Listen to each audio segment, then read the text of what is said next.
Hi guys and welcome. Today we're going to do a simple sound design project breakdown. I'm going to guide you step by step through the project and I'm going to show you how I created these sounds for this short animation. I hope this could be of any help or inspiration for anyone.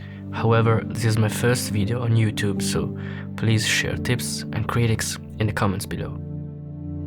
Also, I'm planning to do more videos like this one, so if you like the idea, please consider subscribing to my channel. Now let's begin. First of all, the video comes from a contest held by asoundeffect.com. I'll put a link to the contest somewhere on the screen, so go and check it out. Okay, so first of all, I'm going to show you the final result. So we have the video and all the elements of the sound design.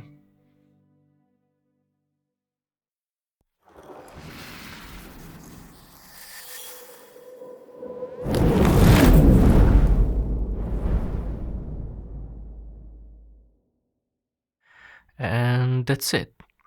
So let me just resize this so we can keep the video around and have a look at it while we listen to the single sounds of the project. Okay, so the first sounds I wanted to show you are these ones under this stack folder named Debris. So let's have a listen to this.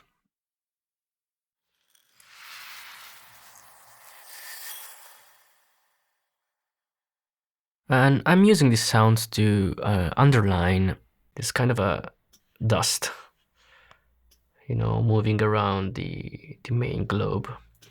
Anyway, for these sounds I used basically one original recording I did some time ago, and it was this one. It was food debris. Basically I used, I don't remember, but like salt, rice, seeds, this kind of stuff, and recorded this kind of sounds.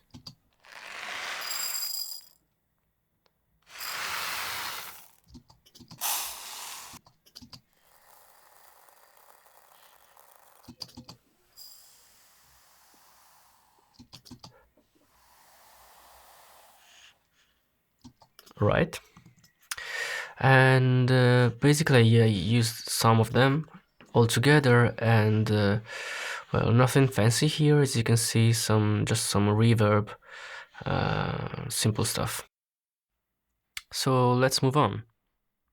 Let's go to this one, this underwater slush. So the original sound was this one. Let me bypass all the plugins so you can hear the original one.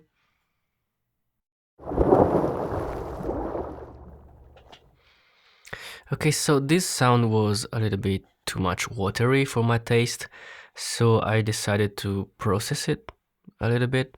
The first things I did was using these two plugins here, Doppler and Halftime, and I did this, which was a little bit more subtle and removed some of the water elements from the original sound. And then I took the result and I applied some reverb, some delay, some EQ, simple stuff. And this is the final result. Then we have these static sounds. Have a listen. So these are original sounds as well. I recorded this with the Electro Sludge microphone from Lom. So if you don't know what the Electro Sludge is, I'll put a link here and just go check it out. Basically, it's a microphone that records electromagnetic fields. So this is, for example, my PS4 controller, as you can see from here.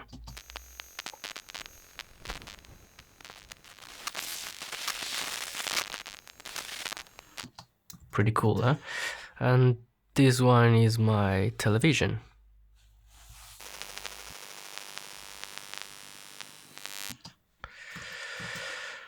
And I used a resonator, this one, Joram Reson. Listen without the plugin.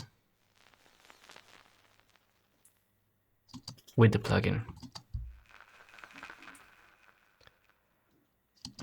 Okay, some pitch shifting, some reverb, some Doppler effect to give some movement, and that's it. Then I used two sounds to go from the first part of the video. Let's say this is the first part, and this is the explosion, the final explosion. So in between the two parts, I used two sounds. One is this riser I created with always with the Electro/ microphone. This time I recorded hair dryer. This is the original file.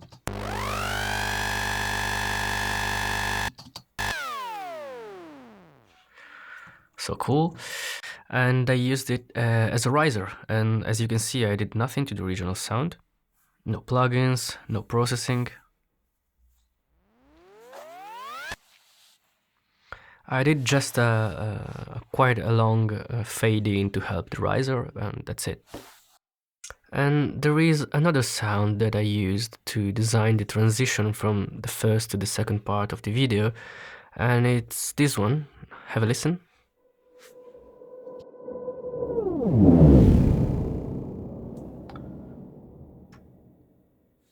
This is I think the main sound of the project, the first one I used on the project, and it's so simple in the end, because if you hear the original sound is this.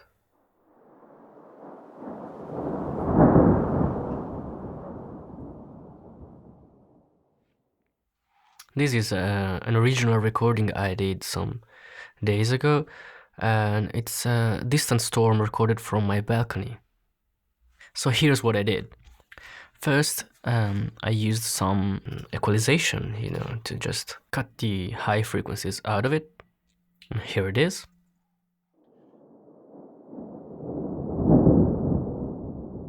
And then I used this plugin, which I love, which is Com Filters by GRM.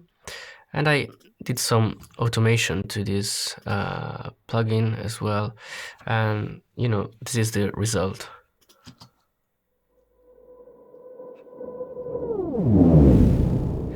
And I absolutely love this. So these two sounds, the distant storm and the hair dryer, are the only sounds I used to create some kind of a tension between the first part of the video and the second part.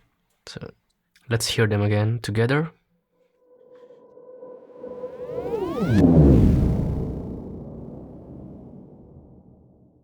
Okay, so now on to the second part of the animation, the explosion. Now, as you can see, just before the explosion, there are a few movements that I wanted to underline. And I used a few sounds to do that. The first one is this vegetable crunch, to add some high frequency content and also to give a sense of fracture. And then these wheel sounds to, I wanted to give a voice to this movement here, the spinning wheel here in the center.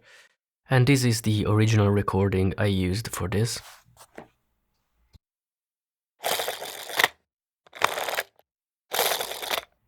I don't even remember the stuff I used for this recording. And I kept it kind of clean, as you can see from the plugins. But then I designed also a sound started from the same recording, and this is the result, which also has some automation here. There's just basically a filter opening.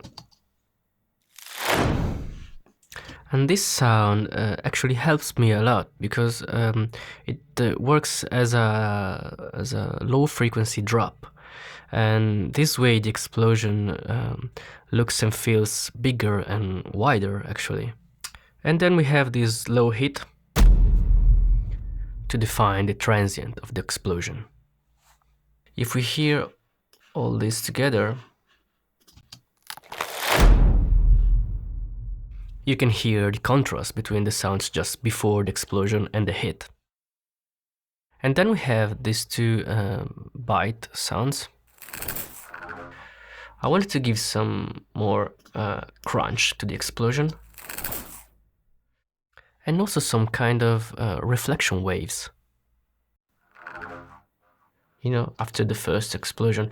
And both these sounds come from the same source file, which is this one, which is simple crisp bread bite.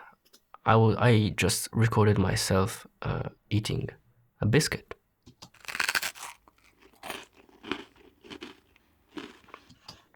And that's it. Also another simple hit to reinforce the main explosion. And then we have this flamethrower,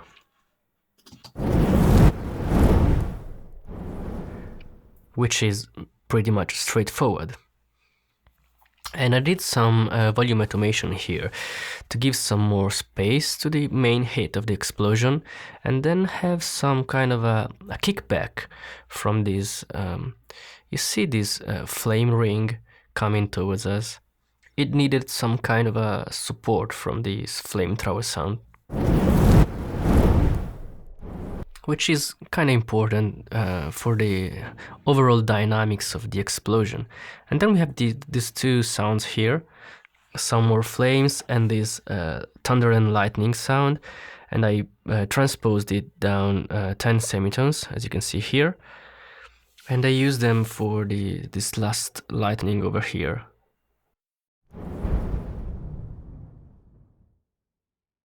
So that's basically it.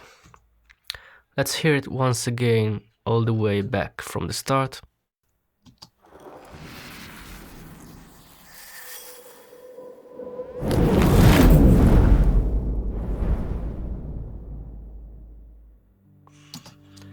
And that's it.